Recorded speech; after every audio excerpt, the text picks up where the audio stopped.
Mark, what are your thoughts on people that they're slowing at a red light, right? So they're coming up to a red light, but they've got like a good 30, 40, 50 yards in between them and the car in front of them, but they slow to an almost stop. 50 yards? That's quite a lot. Pretty... I've seen... Oh, yeah, but I've seen things. Let's say a car length or two between them and the next car up. Sure, like maybe 4 or 5 cars. Oh, I hate those people. You know what? They stop and then they slowly inch forward the entire time. Oh, what are your thoughts on these people? I think they're retarded. They are mentally retarded. And I mean that in the clinical sense. In the actual sense. Yeah. Not just as to make it a mean word. I think they might have some sort of limited faculties. Are people who are clinically retarded, are they allowed to get driver's licenses? I don't know. I've never looked into it. I've never seen a mentally handicapped person driving, like somebody who obviously has like Down syndrome. Okay. Are we gonna erase this part of the podcast? Usually, when I see the people who leave car lengths in front of them at the red light, they're dicking around on their phone. Yeah. And I try to make eye contact, but they're not even looking up. But they only notice. Do you feel like it maybe they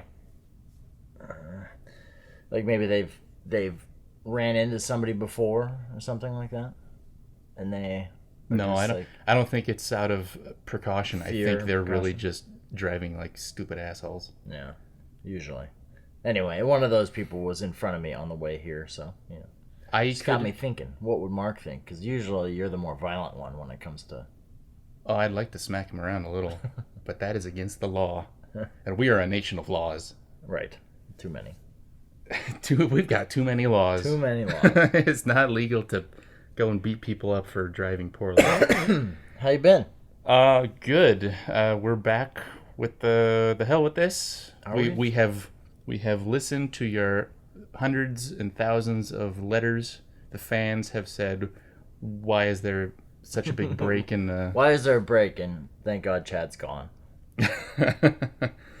No one has said, thank God Chad's gone. It's just like, oh, geez. You've been out of the country. It's true. I've been in Australia.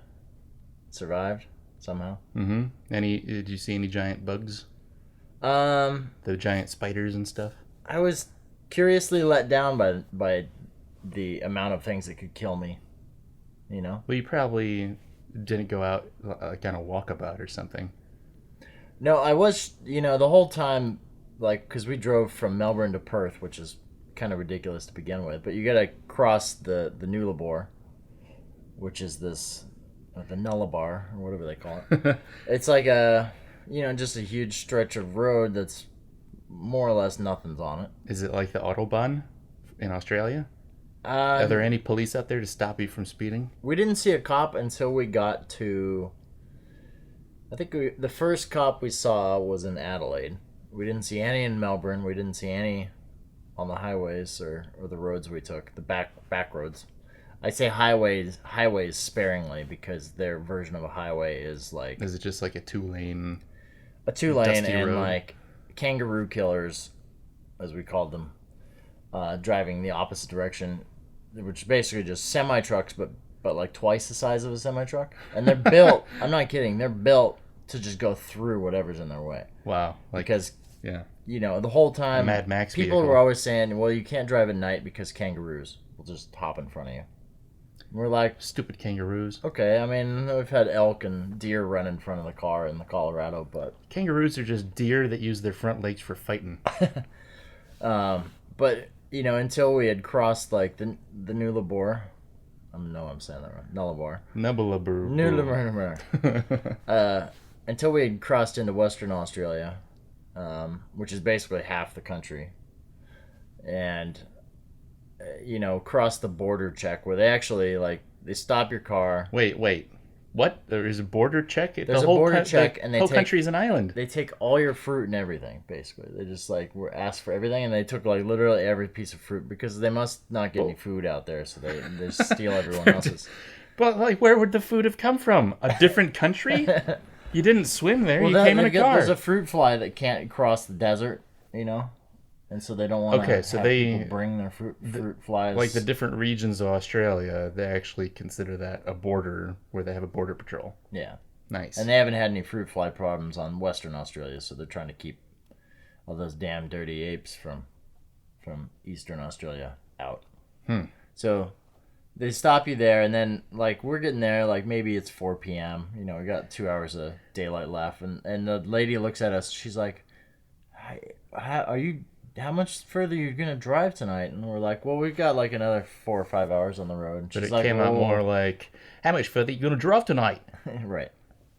And you said to say what? Huh? She was probably more confused why there were a couple Americans on the road.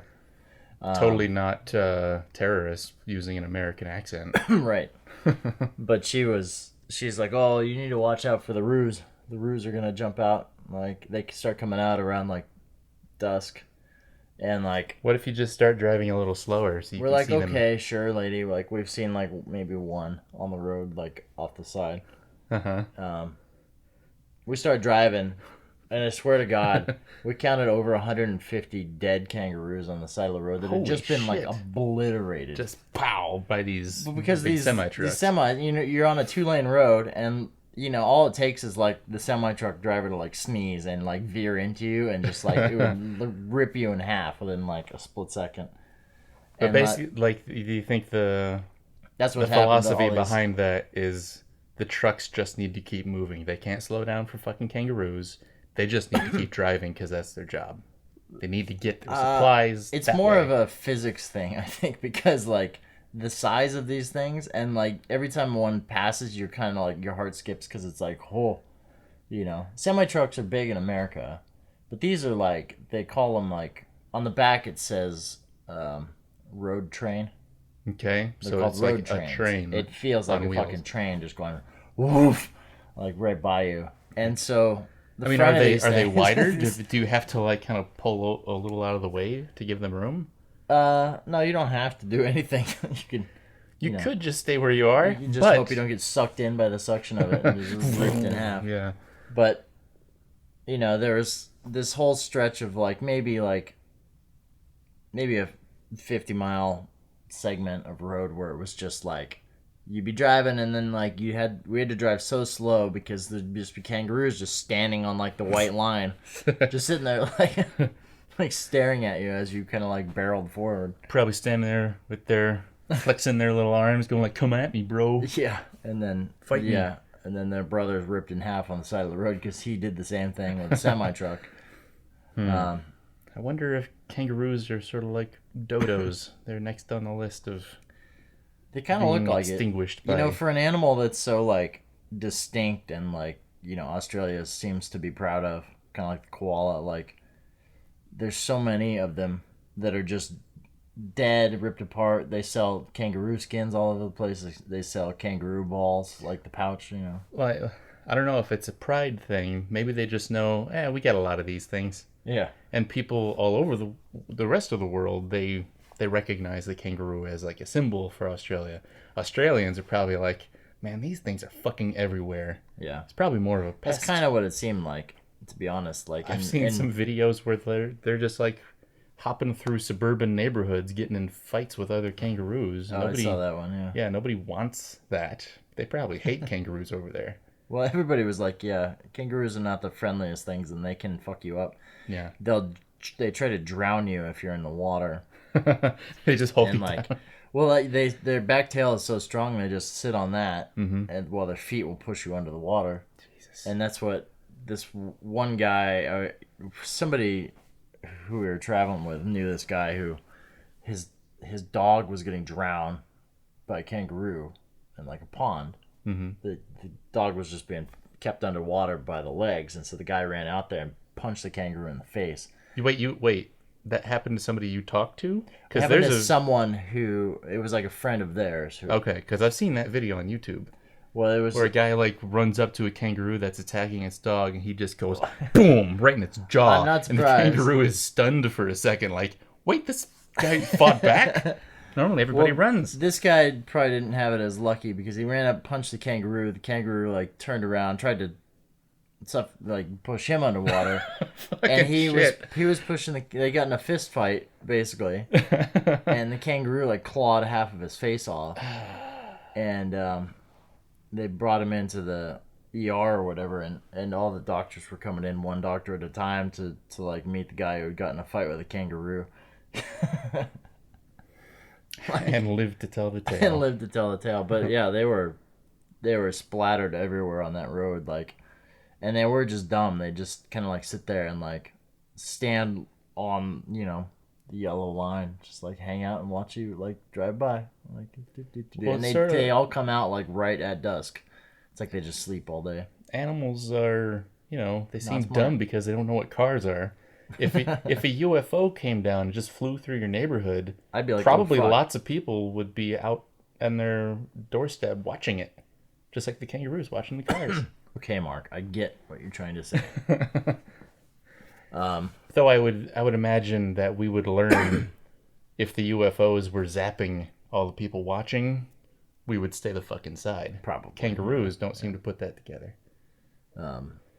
Koalas, I only saw one koala on the side of the road. I was highly disappointed. There was a few up in the trees here and there, but for the most part, I didn't really get to hang out with any. Mm-hmm. I hear those are bastards too. We were shooting a movie the entire time. Didn't see one koala in the movie. So why'd you even shoot in Australia then? I know. If you're not gonna get a koala in there, did you at least have somebody eating koala yummies, the little cracker things? No. The hell are those? You never heard of koala yummies? It's like a little. I guess it's more of a cookie than a cracker. It's they have like a filling. It's like a little puff thing in the shape of a koala filled with chocolate or vanilla or whatever. You're a goddamn liar. Unless I'm getting the name wrong. It's koala. Koala something. puffs? It could be koala puffs or koala chews or something stupid like that. What'd you do while I was gone? I went and enjoyed life because I wasn't tied down to this podcast every weekend. Yeah, right. Are you working still? I'm working. I'm back on Crazy Ex-Girlfriend. Woo! Yeah, it's going pretty well. And I guess I can mention, I don't know if I ever mentioned on the show what I was working on before. I was working on Preacher for AMC. Yeah, I don't know if you did or not. I might have edited it out because it was early on. You didn't want it to be like an NDA issue. Sorry, guys. I was working on Preacher. I'm all done with that. And I think there's only one episode of this season left to air now. Yeah. It's been getting pretty good reviews overall. Cool. Yeah. My life has just been taking care of stuff at the house. We're fostering kittens, as you saw. I met them. 2 little tiny dudes. Yeah. If anybody in the LA area wants to adopt a couple of tabby kittens, you let me know. Because I have them for a few more weeks and we're looking for an adopter. Yeah. A forever home. How's your tortoise working out? Fine. I hope somebody opened its door today. It has a little house in the backyard, and I didn't open the door. Hopefully Ashley opened his door. Jesus. So it's locked inside of his house? It's been so hot the last week here. A few days ago, it was 106 degrees. Does his house have AC? No, but it is shaded as a roof, obviously. Someday, it's a California desert tortoise. It's a native creature. So it's used to this shit? It's used to this shit, but even with this heat, even he is saying, fuck that, I'm staying inside. I'm staying inside. Yeah, and I think because it's a reptile... Even though it's nice and cool today, for a change, which randomly kind of came out of nowhere last night. Last night it rained a little. Yeah. Well, at 6 p.m. yesterday, it turned. It kind of went from 105 to 85. And yeah, I walked out to get some food, and I was like, oh, thank God, it's cooled off a little. It's just kind of strange. We had our power out for over a day here. Really? Last week because everybody was using their AC. Of course. At the same time. And I'm sure it was just too... Yeah, I don't know how power systems work, but it seems like the DWP, Department of Water and Power, they should try to anticipate everybody wanting to use the AC when it's over 100 degrees outside. You'd think so. I don't know what it takes. This is why I always enjoyed living in Burbank, because the Burbank power never went out because it was on its own power plant. It wasn't shared by the other 4 million people in the city. Right. So if all of LA went down, Burbank would still be up and running. Right. It was Northridge, it was Van Nuys, it was Silver Lake. Many parts of LA were out. Of course, richer areas stayed on. Of course, because they're probably all incorporated cities. is Beverly Hills? Yeah. It is? It's its own. Oh, I thought it was pretty sure. LA.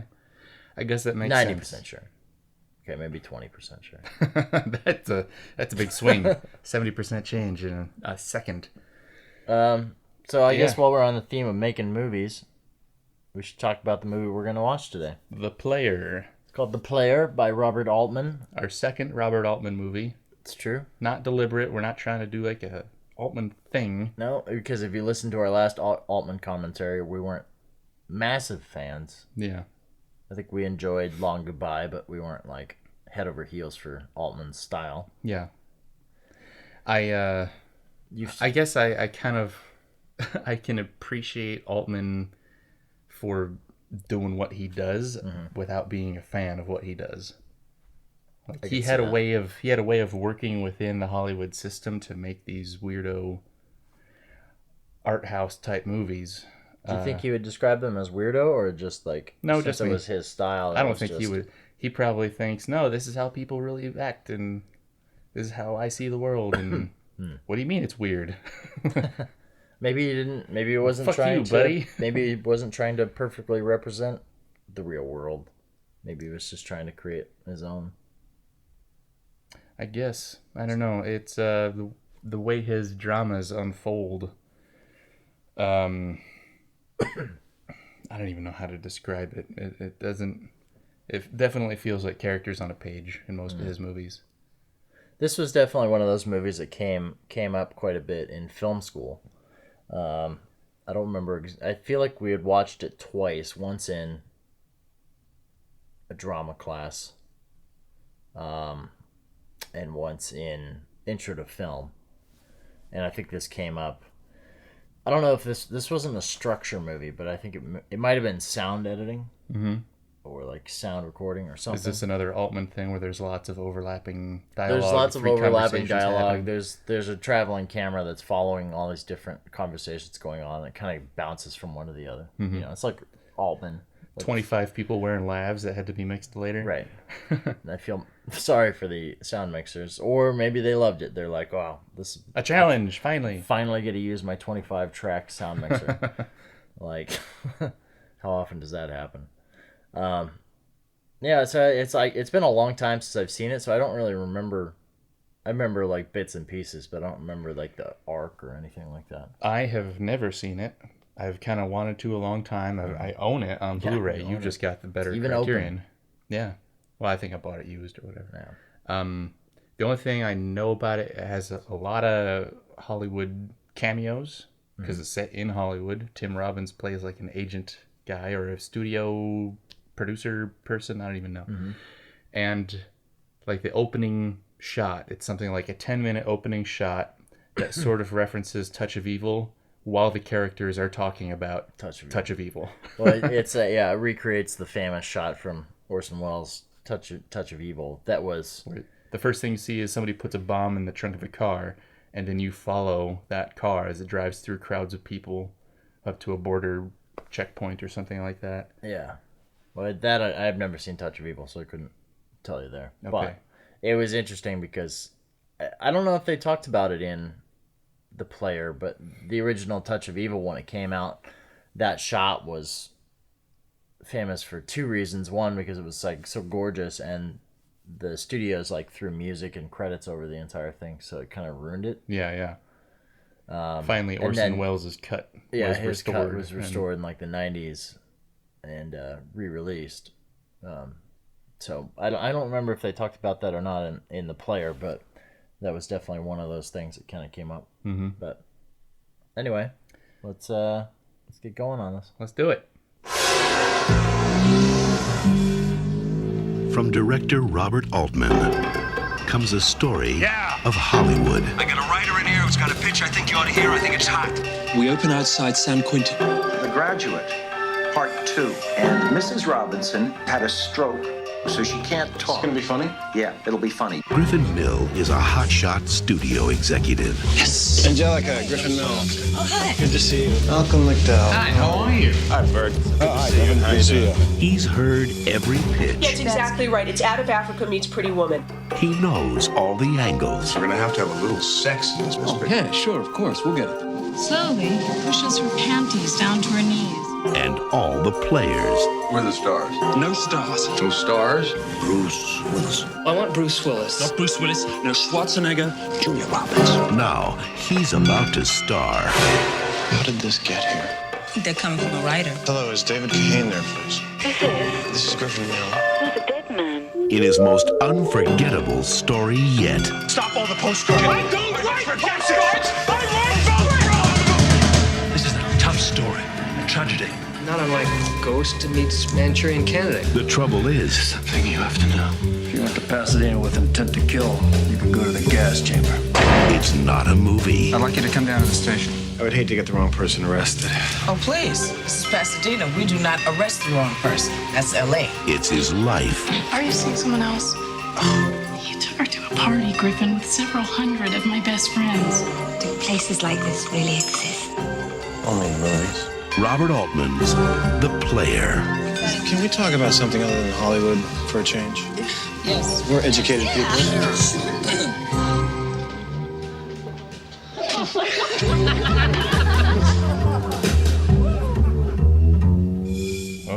How do you think it feels to be like someone who, you know, they've got so many as yourself actors in this movie? What if you're one of the cast members? How do you feel if your name has been stripped from you when everyone else has been able to keep their own? They've been given characters instead of playing real people. I don't see why it would be a problem. They're just in there for a cameo as themselves. It's a story set in Hollywood. That makes sense. Is this the most Hollywood film Robert Altman ever made? It seems like it. I was just going to say... Of all the ones that we've seen. Yeah, like it doesn't seem as loose as the other Robert Altman films, including Gosford Park. It's still pretty loose. This movie is very long-winded.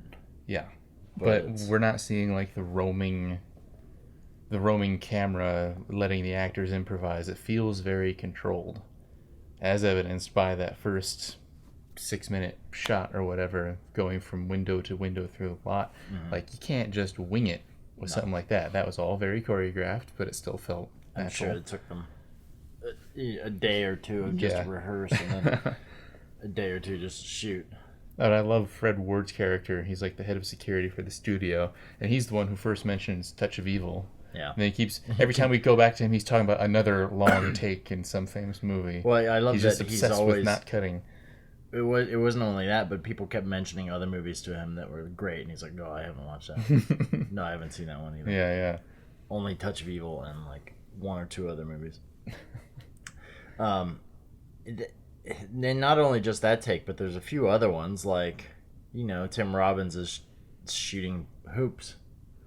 You know, like at the end of the movie, like he's you know, he's basically, spoiler, gotten away with murder. Yep. And he's now the head executive of the studio, it seems like.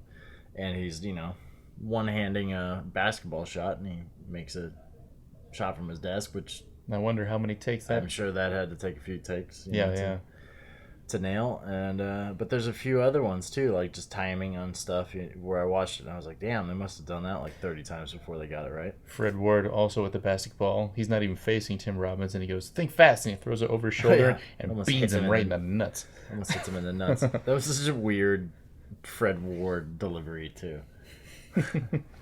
I feel like this is like the first movie where we're starting to see our podcast kind of become circular in the sense like this is our second Altman movie, second Fred Ward movie. What was the other Fred Ward movie? Oh, the Lovecraft one. Yeah. I can't think of the name. That was my movie. But also our second movie with Peter Gallagher and Andy McDowell. Small World. You know, the more 90s movies you watch, I think the more that'll happen. We'll see some of the same people. Yeah. Also, as himself was Joel Grey. Do you know who Joel Grey is? I know the name. He was in Cabaret, and he played the ancient Chinese guy in a Fred Ward movie called Remo Williams. I feel like you tried to show me that once. That was probably, yeah. It's a great movie. It's a lot of fun. But Joel Grey was like in yellowface in that movie, and he won a Golden Globe. Jesus. It's like, I don't know, we'll go off on a tangent there, but like somebody was trying to get me to watch Breakfast at Tiffany's recently. Oh yeah, and I remember how horribly racist that whole character was in that movie. Anyway, that's another topic entirely. But this is like one of my top 3 Altman movies, and not just because it's all about Hollywood, blah blah blah. Yeah. Like I actually don't know much about the executive side of things. This is a story about a bunch of vice presidents and stuff. From my time being an assistant for an executive at Fox, this actually seems horribly accurate. From just including the murder. Yeah, including the murder. Just how the lot felt, you know, and the assistants and lots how they of stuff worked. Always happening, and like kind of a daft chairman type executive. Yeah, who's only thinking about stories and plots, and like they have that line, you know, in this like, can we talk about anything other than the movies for once? And there's just silence, and then they start laughing. That's kind of how that's all they know. It felt like working for these guys, and like, I mean, it's funny because it's like now, of course, this is so dated. It feels very, very 90s, late 80s kind of feel. With all the long hair and the big suits. Totally, yeah, and like, it's just funny how Hollywood has changed tremendously since this era, but it still has. Now they have new media divisions. And they have film school grads everywhere. Yeah, you know, it's very different. It's more of a business run. You know, business grads are running the studios now, not film types. I was a temp. You got me a temp job at Fox. Mm-hmm. A few years after you did it, I think, and there were a couple jobs where I had to like just assist on the phones for like a couple days while somebody was out for whatever reason. And man, was I horrible at that job. I couldn't do that. I'm so bad at that. To save my life. In fact, there was one time I was helping somebody in the music department, your old department, and like the temp agency gave everybody a little booklet saying exactly how the phone system works and blah blah. And then I get calls and I try to forward them into the guy I'm working for. Always hang up on. And it wouldn't go through. It would disconnect the call. And I'm like, I'm doing exactly what this book says. I've never used this fucking phone before. I think they just built that to weed out the people that well then, you know, don't know how to use it just automatically. A person in the office eventually came over after the second time and showed me, no, you just hit the same button again. You don't do anything else. And I was like, okay, thanks a lot. This book is like misinformation. I'm really sorry about that. And later, after that phone call was done, like as the assistant to this executive guy, whoever he was, I had access to his emails because his assistant normally needs to keep track of his schedule and see what's happening, blah, blah, blah. And I see this email from him go out to this other person who helped me saying like, yeah, this guy's really green. So I felt like shit. Like, okay, I guess I'm not working here again. And I ended up as a receptionist. You think you would have remembered the fact that you have access to his emails? You would think, but I also think that they're way too busy and they don't care. Yeah, that's true. But it was I don't fault the guy for being rude to me. He was actually very nice to me. He was understanding about, okay, yeah, the phones are a little confusing sometimes. No problem. We'll get them on again. No problem. I'd say the whole thing I took away from my time assisting at one of the departments there was I just remember we had an artist coming in and there needed to be a limo to go pick him up from the airport. Mm-hmm. And so I was like, okay, who do I bill that to? He's like, well, just see that list to your right, and it's just a list of movies, like the codes for each movie. He's like, just pick one and bill it to that movie. Oh God. So it's like I'm starting to understand. So some accountant is going to be like, "Where does the limo ride come from?" I'm understanding like how movie budgets, especially studio films, like just get insane because when you have people saying that and just like, "Oh, bill it to one of our movies," like without like specifically deciding which one it is. Yeah, like they're all under the same umbrella, so it's all the same big pool of money that they're using. Really, it's no wonder that people with net percentage points on movies never get their net percentage points of profit because that's gone to repaying all this random bullshit. Yeah, the big movies pay for the little ones sometimes. Yeah, or vice versa. This movie, I'm guessing. I remember. I think I picked this up on my own before film school, and watched it for some reason because it's not exactly a movie that. I don't remember this playing in theaters. I'm sure it did. I'm sure it didn't play at very many, and it's very niche in terms of. I remember seeing trailers actually towards Hollywood people specifically. Yeah, like the Canoga Park joke is not going to mean anything to anybody else, really. For LA people, as long as you understand that. Okay, this other town. I guess it's kind of like a children's film in that sense for like mainstream audiences, because it's like the kids aren't going to get the adult jokes, but the adults are going to get the. Yeah, sure. It's an insider movie. Yeah. But I think it can be enjoyed, even if you're not an insider and you're not interested in movies. Maybe a lot of the jokes will be lost on you, but it's an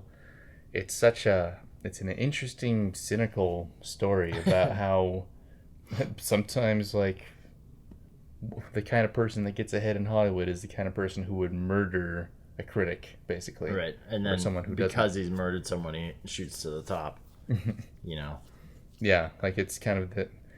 Of course, the whole movie comes around. Sorry about that. Comes around full circle, and it ends with the writer who was kind of stalking our main character, Tim Robbins, the whole movie, pitching him the movie that we just watched. Yeah. And it's sort of this snake eating its own tail thing. The whole plot being basically Tim Robbins getting death threats in the mail from a writer that he blew off, rejected the plot, rejected the script from. And he even says, like, I don't know how many people there are. We have 50,000 story ideas come through in a year. We can only make 12. And really, he's right. Like, there's, as much as we can hate executives, they can only choose 12 a year. It's just that they're notorious for making pretty terrible decisions. Yeah, and that's the choice. Like, these writers come up and they want to make a movie with no stars. It's about reality and how awful the real world can be, and it breaks your heart. And then at the end of this movie, we see that movie, the end of that movie within the movie, and of course they've got Bruce Willis and Julia Roberts. It's got a happy ending now. Everything has been completely flipped. Yeah. Now that Tim Robbins is the head of the studio. And the guys who were pitching the art film are now like totally like people in Canoga Park love this movie. That's what's reality. Yeah. They hated the sad ending. It's very interesting. It's super cynical. Definitely Hollywood playing, a joke on itself. Yeah. And now I think with everything like Netflix and Amazon, and smaller movies have an easier time of getting distribution. But a lot of them still come from the Hollywood mold where they try to give them happy endings. Do you find that there are more risks being taken with these down endings, the more artistic films now?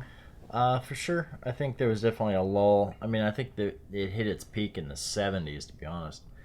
And then 80s and 90s, it kind of came back around. You had your Reaganism and kind of like this whole move towards the American hero, with all the 80s like machismo movies. And then in this era, you kind of had Hollywood indies starting to kind of come together, and like that was kind of the beginning of Hollywood indie in terms of depressing movies, or The Monster's Balls, or The Monster, or those kind of movies. Yeah. Like, so I mean, I would say it was just starting at this period of time, but now it's like commonplace. Like most movies, I would say, don't have a happy ending. Most movies tend to be a little bit more quote unquote real, and it seems like there's been some backlash about that. A lot of people kind of complain about how like dark and brooding like the DC Comics movies are. Right. Stuff like that, and like whereas Marvel's like uplifting and more studio. And look at not only the number of films that are being made from those two groups, but like the amount of money they're making. The kind of popular reaction to the Marvel movies seems to be way out of proportion. Yeah. Because they're, you can go to a Marvel movie And while some of them may have some darker themes going on, you have a feeling that you're not going to walk out of that theater going like, they just cut Captain America's head off. Right. They just skull-fucked Black Panther. It's never going to happen. Unfortunately. I mean, it's like, and really, you and I are the super minority. You know, we are the 5% or the 10% of moviegoers who actually enjoy dark shit, you know, in our movies, and like endings that kind of like keep you like on the edge, like, oh shit, like they don't give a fuck about if their lead character lives through the movie. Yeah. You know, and there's only been a few of those movies like pre our era that stand out in my mind as far as movies that kind of took that leap, you know. To Live and Die in LA is one of those movies where I was like, oh, hello. But yeah, for the most part, movies back then didn't aim to surprise you in the sense like they aimed to like trick you, you know, or present something that hadn't been presented before. But for the most part, they were pretty cut and paste. Do you see this movie as sort of an executive fantasy? And do you think that's how it ended up becoming a movie? Because some producer was like, you know what? This guy gets away with murder. He gets the girl at the end. If I were going to And he totally missed the point that it was like not really a happy ending. If I were going to go back in time and someone told me, you have a meeting with an executive and this movie hadn't been made yet, I'd be like, what's the pitch you could sell to an executive where they would be like, the executive's the hero. Okay, executive kills a writer who spurned him. Who's been spurned by him, and then he gets away with murder. Yeah, like that would get greenlisted, or greenlit for 9 out of 10 studios, I'm sure. And it's so bizarre to me that Tim Robbins in this movie, who is this guy who maybe he does have a good story sense for the industry. Like there are people who understand stories. I don't know enough from this movie to really know if he is capable of that, or if he just goes, he wants to hear, oh, it's Die Hard in a public swimming pool. Those kind of pitches, because that's all we hear. It's never, there's no detail ever given out to, like, the specifics of what a story is. At one point, one of the executives tries to get rid of screenwriters. Yeah, he suggests, like, well, just pull stuff from the newspaper. Yeah, there are laws for that. He has people reading, he has his VPs reading out headlines in the newspaper, and he automatically turns it into a log line. Yeah. And, like, casts it. And like, that is a skill. I can't do that. He's not wrong. That's how a lot of movies are made. But then they gotta go, I mean, somebody still has to write the fucking thing. That's the whole point of a log line, is to simplify something into something so... Right. But how does Tim Robbins' character, who's barely hanging on to his job, as, like, this artless studio stooge, he falls for the most pure kind of artist there could be. Somebody who doesn't even try to sell her work, doesn't go to galleries. She just does it for herself. Yeah. She doesn't even consider what other people might think of it. Whereas movies, everything depends on what other people think of it. I was thinking by the end, they didn't really show it, but I felt like by the end he had completely converted her and she had bought into the Hollywood thing as well. Oh, he keeps bringing her to the fancy parties and to the spa and whatever. I mean, he tells her that he killed the guy, her friend or brother. And then they orgasm together. And then it's all good and she's pregnant. And he's the head of the studio. So he gets away with it. He gets the girl even though she knows what he's done. She clearly is bought in. She's a lie herself. Like, she's not from Iceland. Right. She says. Right. Well, she said she was like her father was or something weird like that. He ditches his old girlfriend who still has the... She wants to make, like, movies that talk about reality. She wanted this movie that was pitched to go through without the stars. She was on that side of things. And she's the one who gets dumped to the curb and has a skin knee and, like... treated like shit at the end of the movie. Yeah, like Tim Robbins has the rumpled suit earlier, and then she ends up with the rumpled suit at the end. Yep. Except I don't think she's gonna come out on top of this one. I mean, that seems like it was completely on purpose through the whole movie. Like, she's the one joking about how a sex scene is written on screen, but she's the only one who's like really nude in the movie. Well, yeah, she was topless in a hot tub. There were some other randos in like the hot springs. That's true. It seemed like she's like the victim of all these rules. If they're gonna make a victim out of anyone, her character just kind of is the one who's like used and abused by Hollywood, from nudity to being fired at work and being like seemingly ignored by everyone at the end, even though she's the one who still has her morals. You know, it's just kind of a sick twist. What is the moral of the story? Like it gives everything to the worst people, and I would hope that the moral is don't be like these people. But I don't know. Robert Altman might be fucking with us. He might be one of these people. What'd you think overall? I mean, you said you enjoyed it in the top 3. What are the other 2 in the top 3? Long Goodbye still, even though that's your top. Yeah, I think that's still my favorite. Fuck. Didn't really care for MASH. I know people might crucify me for Prairie Home Companion. That was a really good one. I still like the penguin joke in that movie. I barely remember that, but I do remember it. One penguin says to another one, "Hey, it looks like you're wearing a tuxedo." And that penguin says, "How do you know I'm not?" I feel like you told that joke last time. I think every time we do an Altman movie. Yeah, well, that's what that joke. That's what I go to. So I guess that must mean Prairie Home Companion is in my top 3. It might be my favorite still. This might be my number 2. Long Goodbye.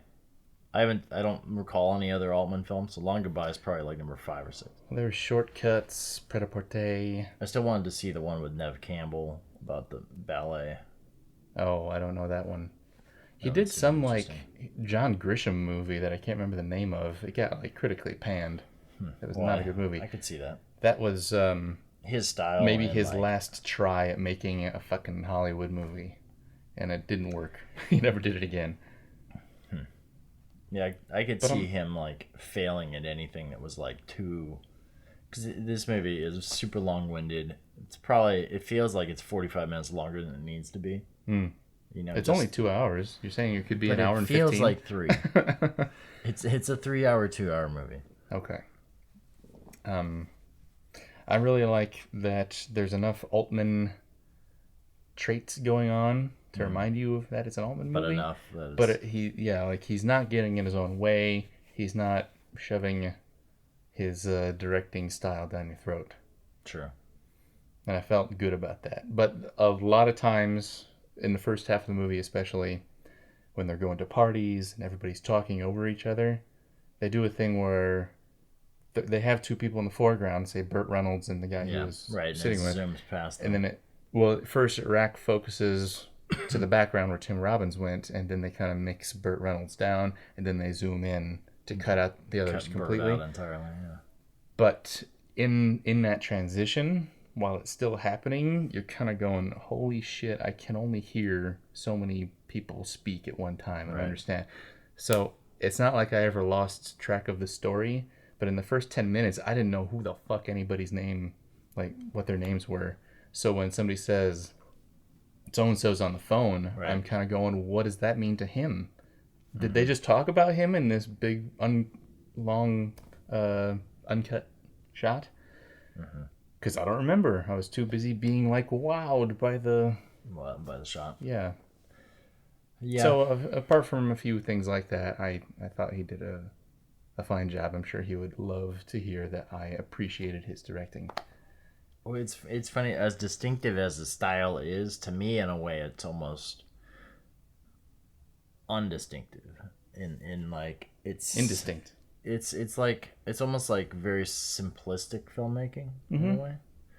It's like setting up a camera wide and just trusting that the audio is going to do the work. And a lot of directors they think visually, they don't think of audio. And it's almost as if he's directing from an audio point of view, because it's not like his movies are beautiful by any means. Right. Like he's thinking how it's going to sound, which takes a lot of faith on your crew. If you're working with a Hollywood crew, then you know you're going to get the best. But like a newer director would think totally in the visual aspect of things and not like cutting in sound in their head. Like how is this going to sound? Man, that's not really a terrible way to think about things, because Simpler can be better. It doesn't have. Not every setup has to be like the most amazing thing the audience has seen. Not everything has to be a Mozart. Yeah. Simple is good if it's done well. I don't know if I have anything else to say about this besides the fact that I enjoy it still. This time might have been the most, but the first time was the hardest for me to watch it. This might have been the second hardest. But I remember when we had to watch it in film school, like we brought it up, and I was actually looking forward to watching it. So it's an enjoyable watch. I remember the cameos at the end with Julia Roberts and Bruce Willis like being actually pretty surprising. Sorry for you jerks that haven't watched the movie, but you know. Well, I mean, as soon as it had this 1 year later title card come up, I'm like, we're about to watch the. I know. I thought it was the trailer of the movie, but it wasn't the trailer. It was the ending of this movie.